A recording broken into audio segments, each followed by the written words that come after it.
Саламатсыздарбы? Менин атым Гулина, 22 жаштамын. Кичинекей кезимде, тагыраак айтсам 8-класста мурдумдун ичинде бир кандайдыр сөлү сыяктуу болгон бир бүдүр пайда болуп, көп атыштырып баштады. Күн жылы кезде атыштырбайт, суук кезде атыштырат, бетимди жуугандан кийин кытышат. Аллергия бар окшойт. Бирок энемди отургузган кезде ал айыкпай калып, геморройный колдонгонбуз, Хеппенстен. Анан вирустарды өлтүрөт экен деп мен да мурдума коюп көрдүм.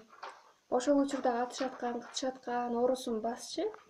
Бирок көп жолу коюп көргөм, толук кеткен эмес. Азыркыга чейин сөл бар болчу. Мектепти бүтүп, университетке тапшырдым. Бул сөл жоголгон жок, кайра эле бар, кайра эле суукта атыштырат, ушундай ооручу. Анан эжемдин үйүндө дагы бар болчу, мурун биринчи келген кезде. Ошону эстеп, анан ошол барбы деп сурап калсам, прополисти берди. Ушуну колдонуп көр деп. Анан мен аны вата менен ошого прополиске малып, анан коюп көрдүм. 2 жолу койдум. 2 жолу койгондон кийин ошол сөл жоголду. Аябай таң калыштуу, 2 эле жолу колдонгондон кийин жоголгондугу аябай эффективдүү бир метод болду. Прополисти же болбосо дагы башка ошол Refresh Life'тын дарыларын колдонуп көрүүнү баарыңыздарга сунуштайм.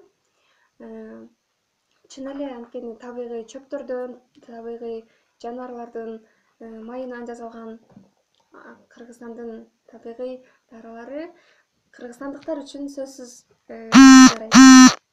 Рахмат.